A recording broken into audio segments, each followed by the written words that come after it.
Aurora Brown and intersectional psychology acknowledge the traditional owners and custodians of country throughout South Africa and their connections to land, water, and community. We pay our respects to their elders past and present, and extend that respect to all Indigenous people listening today.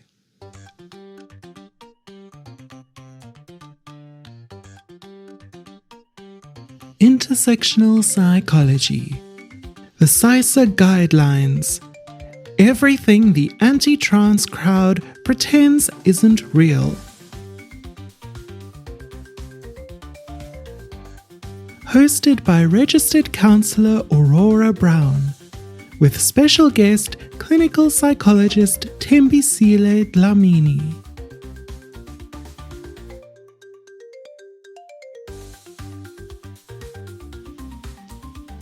This episode is for educational purposes only and is not intended to be a substitute for professional health advice, diagnosis, or treatment.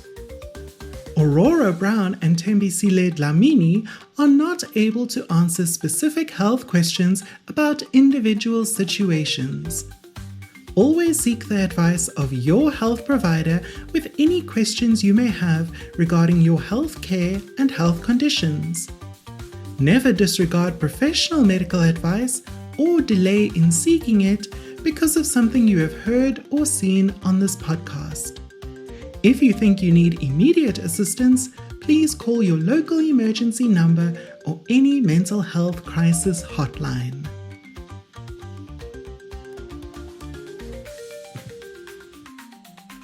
Hello listeners, just a quick heads up that we re-recorded several sections of this episode, so you might notice some differences in audio and video.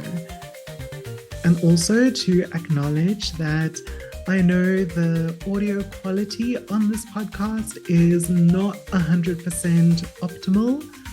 This is a one-woman show, and in this early period of my podcasting journey, I have tried to focus on bringing you meaningful and valuable content. But I am also working on improving my mixing and production skills. So it is a work in progress.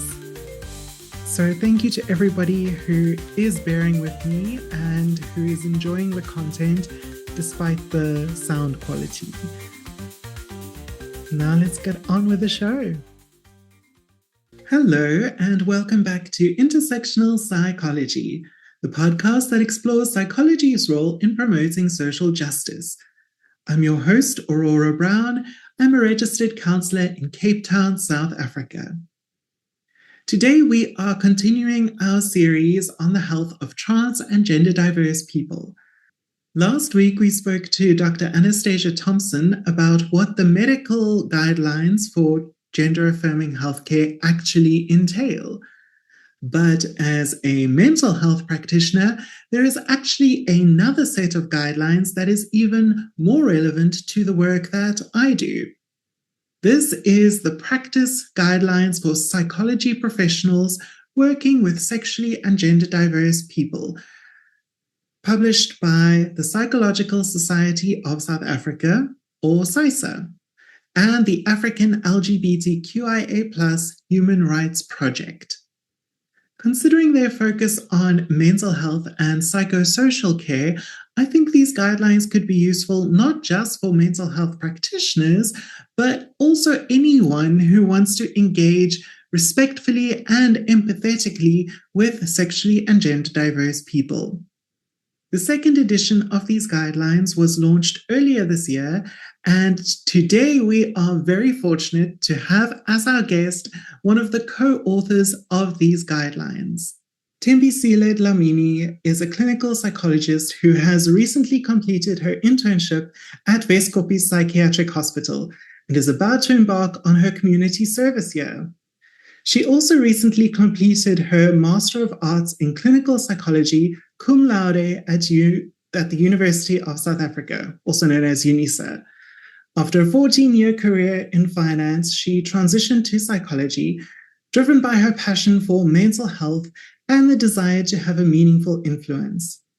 Thembi holds a Bachelor of Arts in Social Science and a Bachelor of Arts Honours in Psychology, both from UNISA. A proud alumnus of the Young African Leadership Initiative, or YALI, she earned a certificate in public management in 2017. Thembisile is passionate about advocating for LGBTQIA+ individuals, women and children, particularly from disadvantaged backgrounds who face barriers to mental health care. She is committed to providing affirmative support to empower these vulnerable populations. Driven by a strong sense of social justice, Thembisile creates safe, equitable spaces for healing and resilience, helping clients overcome systemic challenges. She is a member of PsySSA's SGD Executive Committee and the PsySSA SGD African LGBTQIA+ Human Rights Project. So Thembisile, welcome to the podcast. Thank you very much, Aurora. Thank you for the invite and thank you for that wonderful background.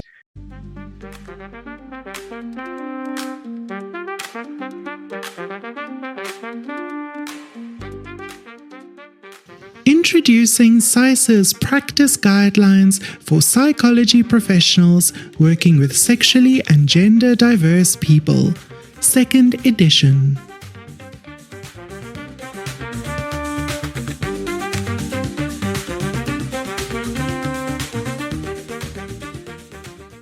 So the Sexuality and Gender Division of the Psychological Society of South Africa, the PsySSA, released the practice guidelines for psychology professionals working with sexually and gender diverse people earlier this year. And I read in your bio that you are part of the executive committee of the SGD division. And you're also one of the co-authors of these guidelines. I'm going to include a link to the guidelines in the show notes. But when people talk about gender-affirming healthcare in the context of psychology, these guidelines are what they mean. This is the 2nd edition of the guidelines, which were updated from the 1st edition released in 2017. It is still the only set of such guidelines from the African continent, and it is an incredibly comprehensive and evidence-based document. You were one of the authors of these guidelines, so I really am so appreciative to you for taking the time to be here. One of the most common criticisms of the gender-affirming approach is that it lacks evidence. And yet this document is extremely well referenced. Literally, the reference list alone is 30 pages of internationally peer-reviewed journal articles and best practice documents. So I guess the point is that the people asking where is the evidence aren't really approaching the topic in good faith, and they don't really want to hear the answer, but we do. So I was wondering if you would like to talk a little bit about the evidence behind these guidelines before we dive into them. So firstly, I would like to say these updated guidelines and the previous ones are grounded in a strong body of peer-reviewed research, which is from both an international perspective and an African perspective. And the evidence strongly supports gender-affirming care as effective in improving mental health outcomes, and particularly in reducing distress, suicidality, and internalized stigma. So the development process spanned over 2 years and involved a multidisciplinary team of psychologists, experts in the field, and critical literature reviews, national surveys, stakeholder consultations, and peer review by 23 experts. So this was a rigorous collaborative approach rooted in both clinical practice and lived realities. So the guidelines are informed by affirmative practice, intersectionality, decoloniality, and feminist theory, which offers a contextual, ethical, and human rights-based approach to care. So the evidence is there. There's a lot of work that was done in the background to come up with these guidelines, to develop these guidelines. And these guidelines are linked. If you look at our South African Constitution, they are linked to that. If you look at our ethical guidelines as mental health care professionals, they also speak to that. If you look at all the legal documents, we made sure that these guidelines speaks to those legal documents, and also obviously the research that went into developing the guidelines speaks for itself. Thank you. So there is ample, credible, reliable, validated, peer-reviewed evidence supporting gender-affirming healthcare. On the other hand, the critics of gender-affirming healthcare are promoting a model that they call gender exploratory therapy, which has zero supporting evidence. Can you tell us more about this relatively innocuous-sounding approach? So this approach, gender exploratory therapy, is often positioned as a neutral alternative to gender-affirming care, but it's essentially a rebranded, according to my view, form of conversion therapy. It lacks any credible empirical support and often centers doubt, delay, and pathologization, especially of trans and gender diverse identities. So I think for me, this is another form of a conversion therapy, because it neutrality, we have to affirm. So neutrality is not an option here. When you're speaking about gender affirming care, neutrality is not a point to stand on. The United Nations has called conversion therapy human rights abuse and torture. So, equating gender exploratory therapy with conversion therapy, which is what it is, that really shows how dangerous it can be. But how has this alternatively named conversion practice come into the media attention? I believe there's something called the GAHC review. So I can't speak much of the GAHC review, but I know that it has gained traction in the media, and I know that it has been widely critiqued for its methodological limitations and bias framing. And I believe it's used politically to justify restricting access to care rather than to meaningfully engage with the lived realities of mental health needs of sexually and gender diverse individuals, especially those of trans individuals. So unlike this approach, gender-affirming care is evidence-based, it's trauma-informed, and it's rooted in dignity and respect. It's not experimental, but rather it's life-saving. The anti-trans movements don't actually have anything of value to offer to LGBTQIA plus folks. So in that case, let's get back to something that is evidence-based and dive into these gender-affirming PsySSA guidelines for psychology professionals working with sexually and gender-diverse people. Can we start by talking about the development of these guidelines? What values and frameworks underpin the guidelines? You've already mentioned some of them. Yeah, so like I mentioned, the guidelines are grounded in an affirmative, intersectional, and decolonial approach to mental health care. So the notion of a heterosexual, the notion that rather same-sex or gender diverse individuals is a Western concept is not true. So at their core of these guidelines is the belief that LGBTQIA plus individuals have the right to dignity, autonomy, and access to care that affirms who they are. So when we developed these guidelines, we drew on frameworks like the minority stress theory to understand how systemic oppression impacts mental health, and we used an ecosystemic lens to locate individuals within their broader social, cultural, and political contexts. And the decolonial and feminist influences helped us challenge the Eurocentric, pathologizing norms that still dominate much of mainstream psychology. And our aim was to create something both rigorous and deeply rooted in African realities, to offer guidance that is relevant, ethical, and transformative.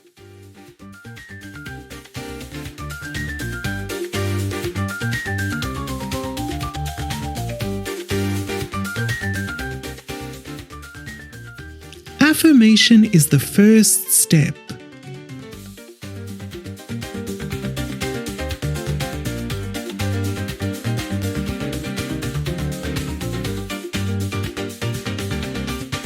So the first guideline is adopt an affirmative stance. What does this mean, and why did it get first place? So an affirmative stance means recognizing, respecting, and staying informed about sexual and gender diversity, and applying that across all areas of practice, not just therapy. It's about centering dignity, autonomy, and lived experiences. So I believe this is the first stance, right?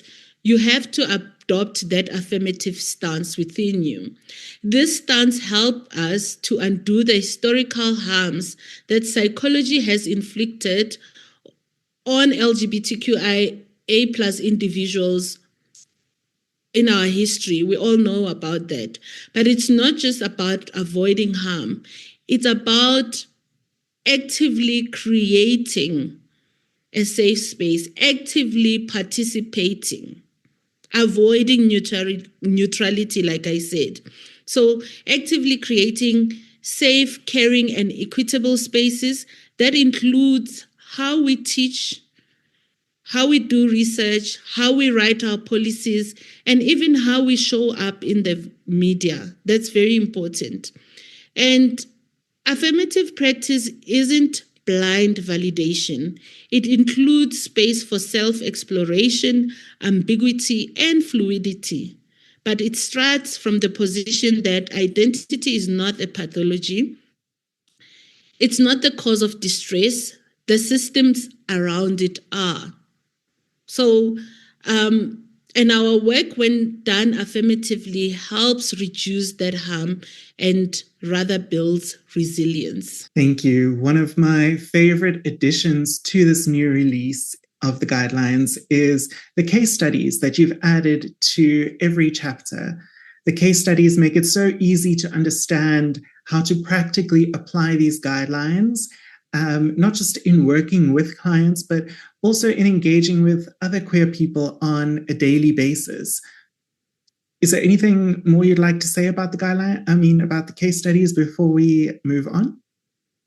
So I think the case studies, it was about, we have these guidelines, and sometimes it's easy to read a guideline, but the case studies are more of, we did have an application section also, but we wanted to bring it closer to home. What does it look like if I'm busy involved in a policy reform? What does it look like if I have a gender and sexually diverse individual in front of me as a practitioner? So looking at you'll see the case studies are different. It looks at different backgrounds, different types of individuals that we can encounter. So for me, it was important for practitioners for us to take it a step further to say, what does it look like for me as a mental health care practitioner if I have somebody who's sexually and gender diverse in front of me, if I'm busy doing research or I'm engaging in social media. So that was, I think, that's the purpose of the case studies. But I love what you're saying about, making it real and making it practical. And, sometimes words like affirmation and neutrality, people might not know, okay, what does this mean in this context? Yes, and the case studies, make it practical. I would hope that we could all universally agree that discrimination is bad. It is unconstitutional, it's illegal, it's morally and ethically reprehensible. But the second guideline in this document is ensure non-discrimination, which shouldn't even need to be said. So what was the rationale for including this guideline? Let's speak about non-discrimination, right? And non-discrimination is a legal and ethical baseline. I think we would both agree, but sadly, still not a given in many professional spaces. And this guideline reminds us that LGBTQIA plus rights are human rights. As psychology professionals, we are obligated to uphold dignity, equality, and justice in every context we work in, whether it's in our therapy rooms, in our institutions, schools, or advocacy spaces.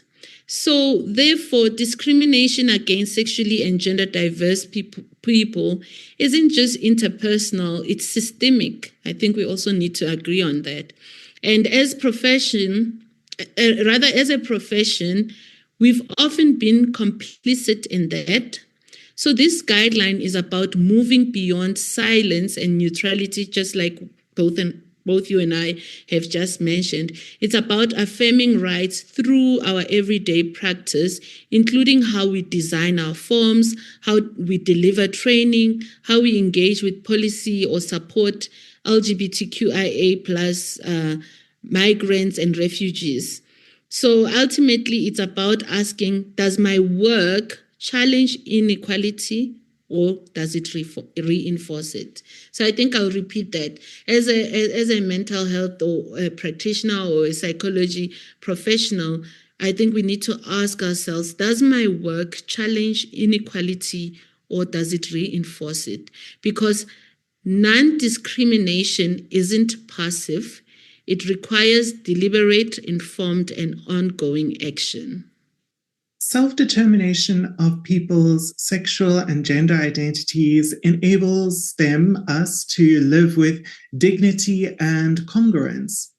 And yet this seems to be one of the most contentious aspects of the gender-affirming approach. Only a few countries allow gender self-identification without medical or legal requirements. Most countries, including South Africa, impose some level of gatekeeping on gender self-identification or self-determination. However, the PsySSA guideline, the next PsySSA guideline, is to uphold individual self-determination. Can you tell us more about why this guideline is so important and how can we apply this guideline in practice? Guideline 3, which speaks to upholding individual self-determination, helps us to understand that self-determination is really central to ethical and affirmative care. And what it means that it means trusting people to know who they are and supporting them in navigating how and when they disclose that identity in a world that often punishes visibility. And that is very important. As psychologists, we are called to actively respect clients' pronouns, the language that they use, and choices around medical or social transitioning. But beyond that, we also need to challenge the systemic barriers. I'm talking about the legal, cultural, religious barriers that make self-determination unsafe or inaccessible, especially if you look at Black LGBTQIA plus people in rural areas or in lower socioeconomic environment or impoverished areas. So therefore, affirming self-determination isn't about pushing visibility.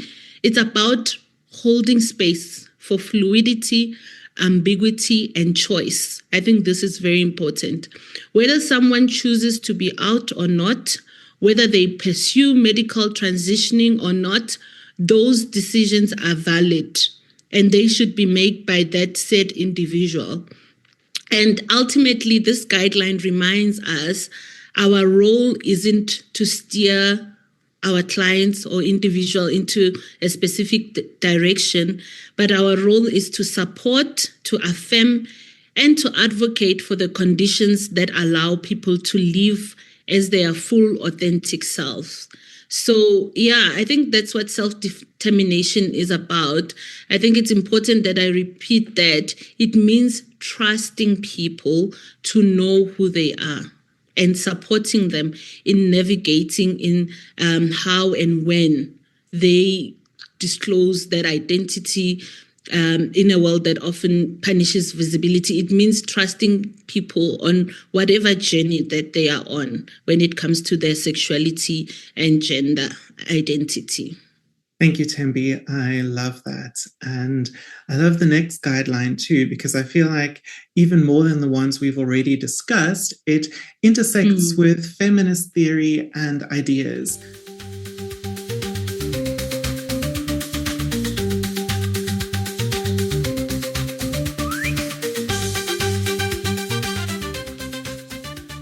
It goes all the way to the top.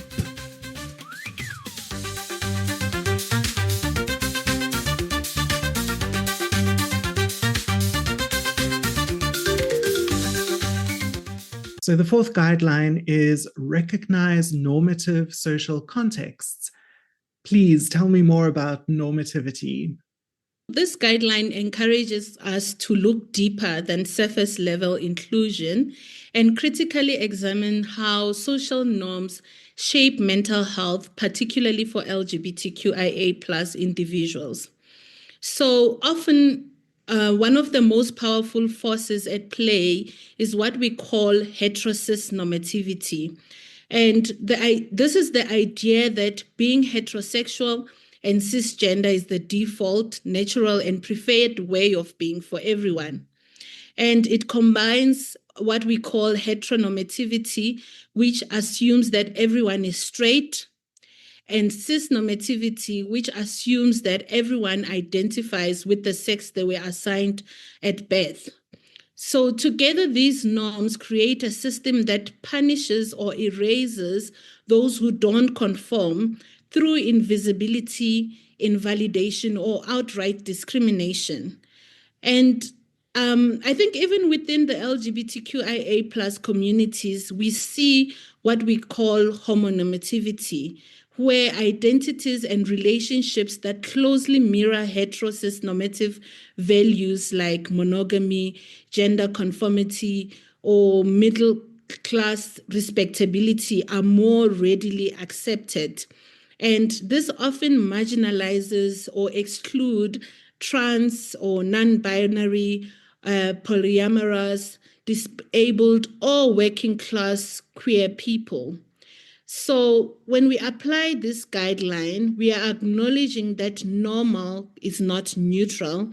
It's actually political. So as psychologists, we need to actively challenge heterosis normative standards in our practice, in our language, in our forms, mostly our intake forms, in our research, and in our therapeutic context. If we don't do this, we risk replicating the systems of harm that we aim to disrupt. Thank you, Thembi. I think you've really given us a good idea of how these systems of power, marginalization, and normativity are deeply embedded in all aspects of our society. So how do we apply this guideline in a way that supports queer people? We need to understand that we can't, when dealing with queer individuals, we can't apply a one-size-fits-all. And we need to understand that what makes up a queer individual. We need to understand that the experiences of a gay white man who lives in the suburban area and a Black African gay man who lives in the rural area, or a trans individual who live in the township, their experiences are not will not be the same. So there's no one blanket fits all for queer individuals, and their experiences are also unique to their context as well.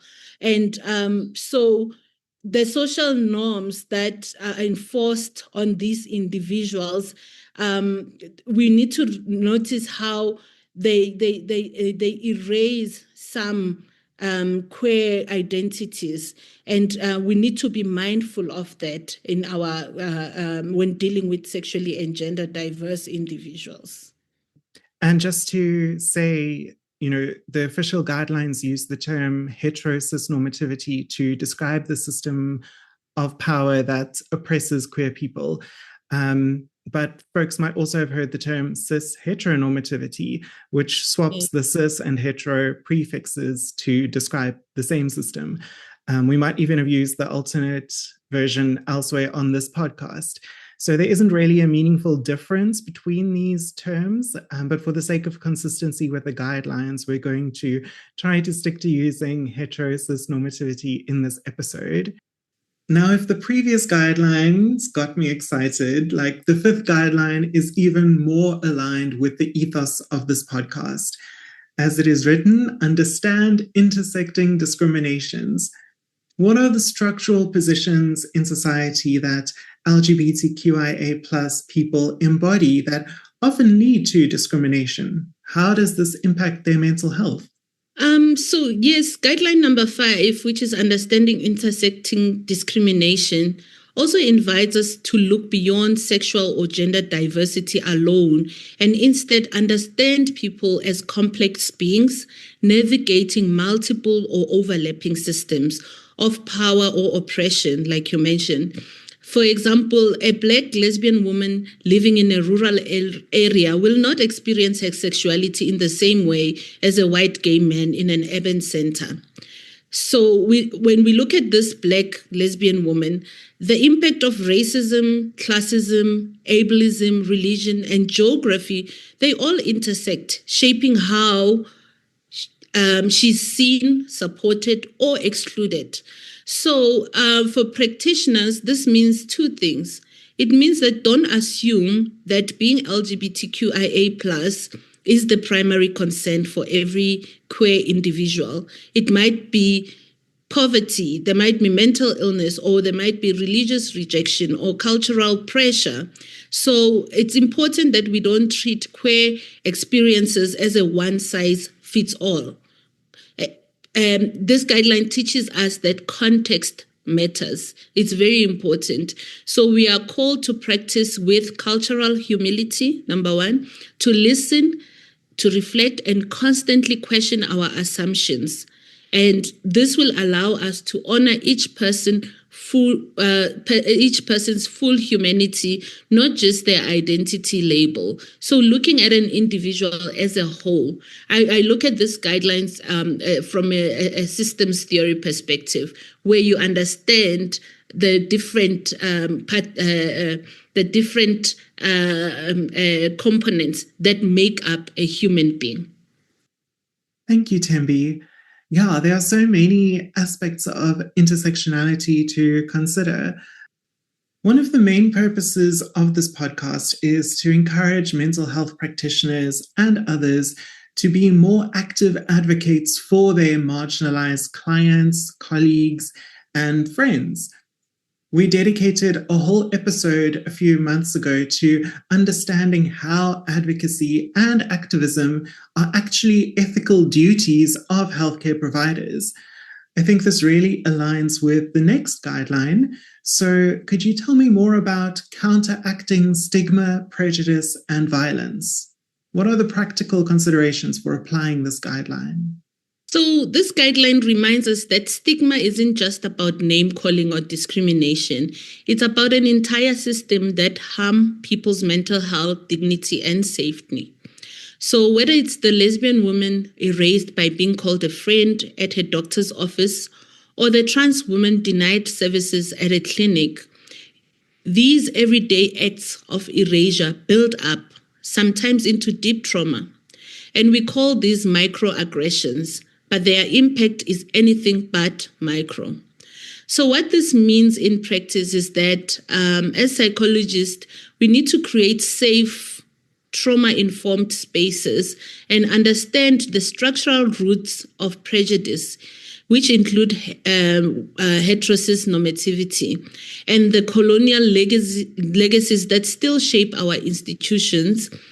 It's important for us to advocate for our clients within those systems, whether it's education, healthcare, or law enforcement. We're not just treating symptoms, we are dismantling structures that cause harm. And these structures still exist. Absolutely.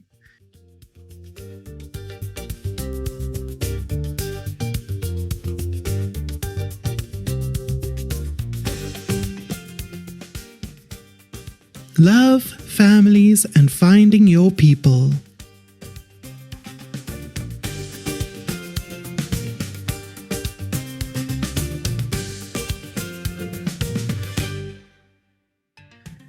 Even allies and people who generally support or think that they support LGBTQIA plus folks sometimes say things that they don't realize are implicitly transphobic or queerphobic.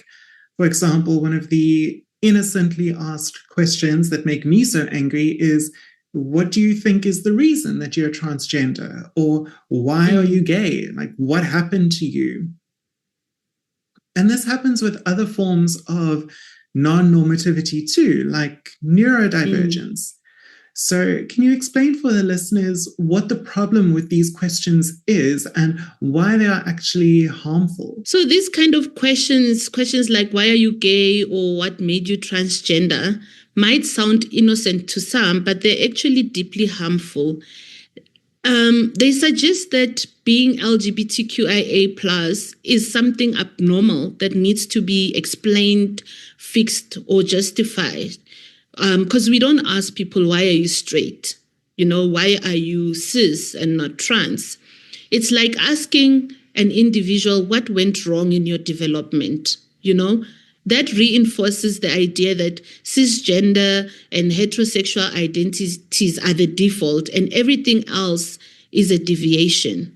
So Guideline 7 challenges this thinking. It reminds us that everyone has a developmental pathway, a journey that unfolds across their lifespan. And sexual and gender diversity is a natural part of that. It doesn't need to be caused by trauma, bad parenting, or confusion. When we ask these questions, even with good intentions, we reinforce heterosis normativity, the idea that anything outside the straight cisgender box needs to be explained or defended. Instead of asking why, a better question is, how can we create space for people to explore who they are without shame, suspicion, or scrutiny? That's the shift this guideline calls for, from pathologizing difference to affirming human diversity. LGBTQIA plus people often face specific challenges with their families of origin. And so we end up forming very close attachments to our chosen families. How can we support diverse family structures and relationships, which is the next guideline? So just like you've said that many LGBTQI individuals are ostracized by their communities, they face rejection, shame, or even violence within their families of origin. So as a result, chosen families made up of close friends, partners, or supportive networks become essential sources of love and belonging. So supporting diverse family structures mean affirming that family is not limited to biology or heterosis normative configurations. And it's important as professionals that we must create safe spaces where both families of origin and families of choice are respected.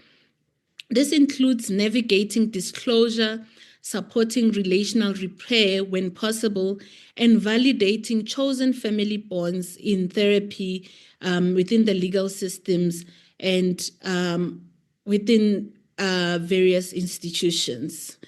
So I think it's important that we understand the potential challenges of different relationship configurations, meaning that sexually and gender diverse individuals are often scrutinized when their relationships fall outside hetero and mononormative expectations. So polyamorous, open or asexual partnerships, for instances, can be misunderstood. They are often judged or seen as unstable. And the challenges may include stigma, the lack of legal recognition, or even difficulty accessing affirming care. So supporting individuals, LGBTQIA plus individuals, and the various family structures and relationship configuration means respecting the validity of their relationship choices, helping them set boundaries, and advocating for policies that don't pathologize non-traditional structures. Thanks. As you mentioned, the LGBTQIA plus community also includes asexual people who face unique relationship challenges. How can we better support them? I'm glad you asked this question because asexual people often face erasure or are pressured to conform to normative ideas of intimacy. They may be misunderstood by partners, families, and even therapists. So better support means that it's important to educate ourselves about the asexual spectrum.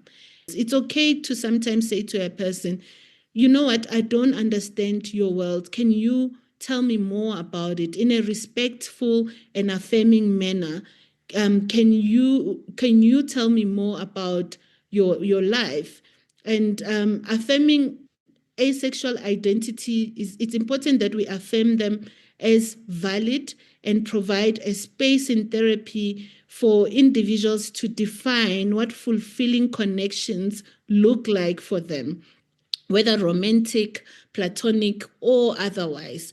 I think it's important to remain curious and want to know more about asexual individuals, but obviously in a very affirming and respectable manner. What challenges impact sexually and gender diverse parents and their children? Sexually and gender diverse parents often face discrimination. I believe actually they face a lot of discrimination. They face discrimination in adoption, in fertility treatment, or custody processes. Their families may be seen as less than or not considered legitimate. And children of queer parents may also experience bullying or stigma at schools or various social contexts. So it's important as psychologists that we must support these families holistically and understand their context. It's important that we advocate for non-discriminatory systems which affirm diverse parenting identities in our work, and recognizing that what matters is not family structure, but relational safety, love, and support. But I must also mention that LGBTQIA plus parents and families are also resilient. Yeah, I love that. Vital emotional resources for queer people are resilience and social support, as you've mentioned now. Please tell us about how Guideline 9 prioritizes relational well-being to increase these resources.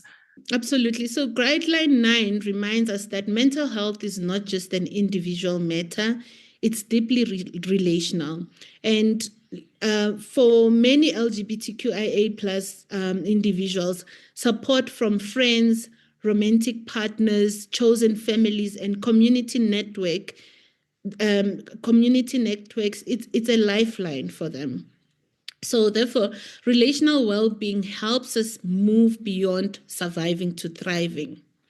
And therefore, Guideline 9 pushes us to understand resiliency not only as an individual trait, but as something built and sustained within a system.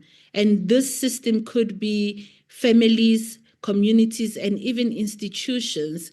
It challenges the old idea that queer people must just cope and instead asks, how do we create environments where they can flourish?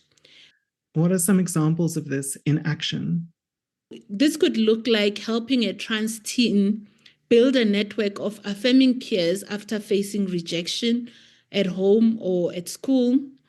Or another example is supporting a couple navigating minority stress and teaching dyadic coping skills. Or another example is also advocating for LGBTQIA plus support groups at clinics or at schools. I think that is also important. And I think it's also important to highlight role models like Caster Semenya and the likes of Zanele Muholi, who show us what resiliency and community solidarity can look like. And ultimately, we're not just treating individuals, we actually really supporting their ecosystems. Absolutely. Thank you. I think that was a great answer.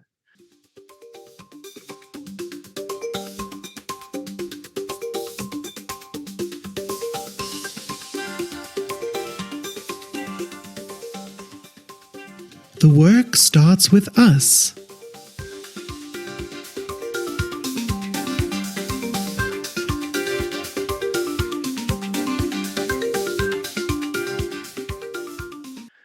We've spoken already about why an affirmative stance is so important in our discussion of Guideline 1, and also why we need to recognize normative social contexts, which was Guideline 4.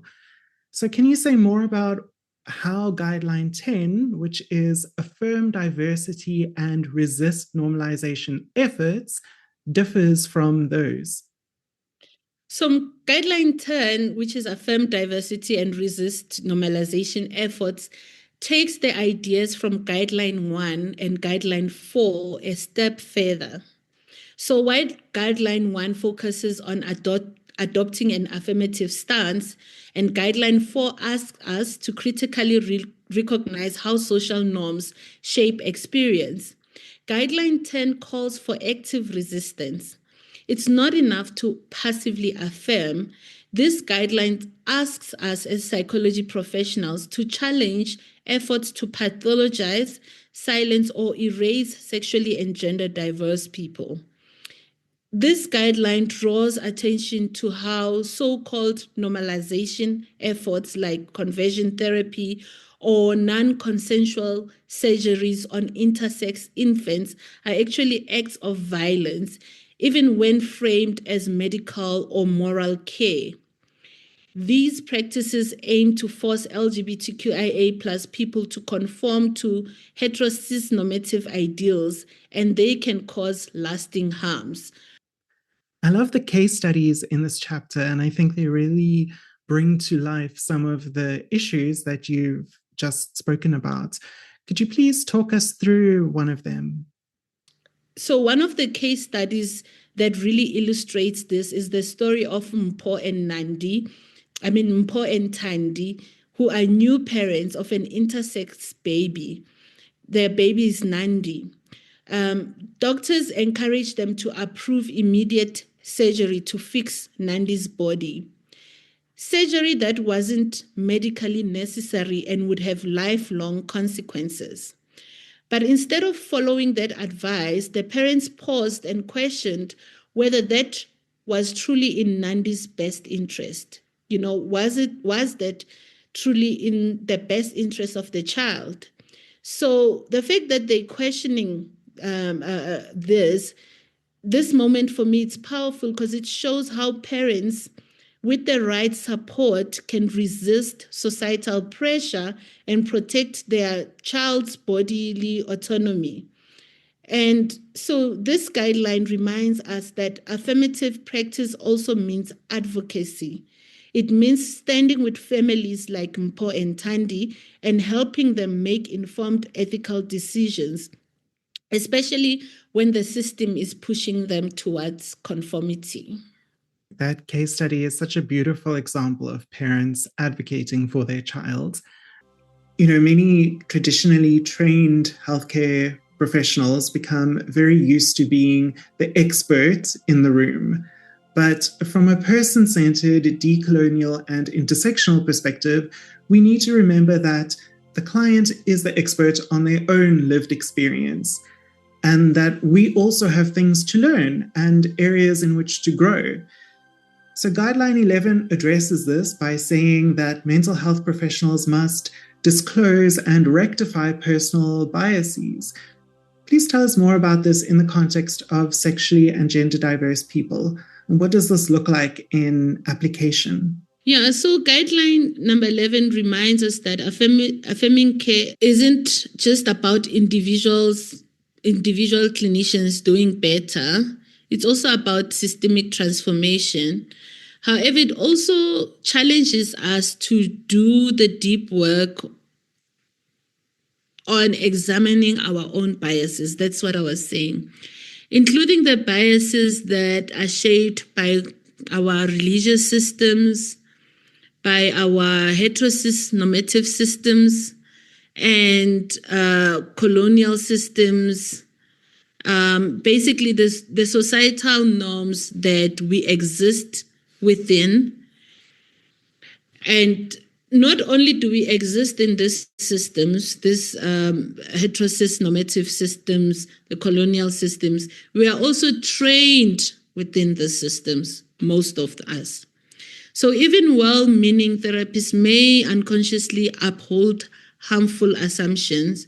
For instance, expecting all clients to be monogamous, sexual, or to identify with binary gender frameworks. These assumptions can invalidate the very same individuals that we want to affirm or protect, as they can invalidate the experiences and compromise the care that you're trying to provide as a healthcare professional. So what this looks like in practice is that we must actively reflect on our biases, including through supervision, training, and self-assessment tools. If we lack the competence to work affirmatively with clients, I think the ethical thing to do is refer. And that's the responsible and ethical thing to do, without and I'm speaking about responsible referral, without you abandoning the client, because that can also happen. So if you feel like you're lacking competence, make sure that there is responsible referral.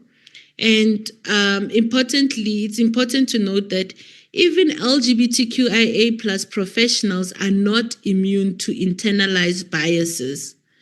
And cultural humility must always guide us all. And we must remember that ultimately this is about ethical care. Our discomfort or limitations are not excuses for poor service. They are a call for us to do better. I love that. The final guideline calls on us to enhance practice through continuing professional development.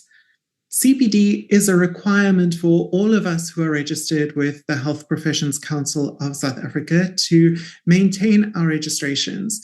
But even basic training with LGBTQIA plus people is scarce compared to other areas of focus. Where and how can we improve our ability to work affirmatively with sexually and gender diverse people? Guideline number 12, like you're saying, it reminds us that affirming practice is never a once-off commitment. It requires ongoing learning. For example, most of psychologists who were trained, let's say were trained a couple of years back, they didn't have training on how to deal with gender and sexually diverse individuals. So we need to understand that. That's why there's the importance of continuing professional development. So it's important to understand that as psychologists, we are ethically and legally obligated to stay up to date through CPD that specifically include content on sexual and gender diversity, because too often LGBTQIA plus content is missing from formal training. So the CPD becomes essential in bridging that gap, helping us understand lived experiences more deeply. And it also helps us to apply ethical frameworks in context and challenge our own biases and assumptions. So it's not just about getting CPD points. It's about cultivating cultural humility. It's about critical reflexivity and readiness to meet the evolving needs of clients. Whether through workshops, supervision, research, or community engagement, CPD is how we sharpen both our competence and our ethics.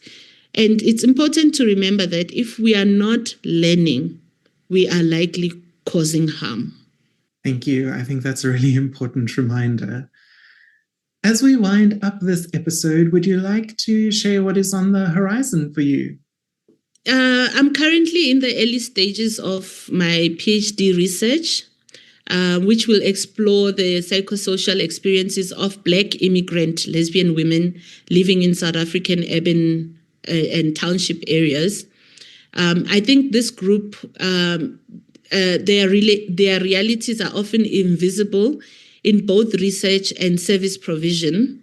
I'm also continuing my work through the African LGBTQIA plus Human Rights Project, and we are excited to be going to Limpopo in the next month of August to launch the guidelines. This will be our first launch in a rural, non-metro area. So I'm looking forward to that, and I'm excited about that. And the African LGBTQIA plus project, we're just continuing advocating for affirming rights, affirming right-based mental health care across South Africa and the rest of the continent. I'm still working with PsySSA, executive member of the sexually and diverse division there. And I'm looking forward to also starting my community service here. Well, you didn't waste any time getting onto the PhD train. Good luck with that. And I'm really glad that you are taking these guidelines out into more rural areas and spreading this knowledge far and wide. Awareness, visibility, I'm excited about that. And also hopefully to meet with the civil society from there, just like we did in Cape Town, we had gender dynamics with some members from the Triangle Project. So I'm looking forward to going to Venda to create awareness and to also hopefully practitioners who will have these guidelines to start practicing them, to start providing affirmative care. Yeah. And where can listeners go to find out more about you and your work? So, like I said, we have a website on the African LGBTQIA plus project, but I have my own personal Instagram page, which is Mind Matters with Thembi. So it's mindmatters.with.thembi. Yeah. Great, thank you. I'll put a link to all of that in the show notes. Thembi, thank you so much for your time. And for your contributions to these guidelines and for the work that you're doing. Yeah, I really appreciate it. Thank you. Thank you, Aurora. Thank you for having me. I really appreciate it. Thanks so much to Thembisile Dlamini for her patience and commitment to this topic and for giving so much time to recording and re-recording this episode. And thanks again to you, the listener, for your support and engagement. Look after yourself. And remember, everyone deserves to live with their optimal mental health. Thank you for listening to Intersectional Psychology. Please follow or subscribe to the podcast to get every episode. If you enjoyed this episode, please rate and review Intersectional Psychology in your preferred app. It really helps other people find the podcast.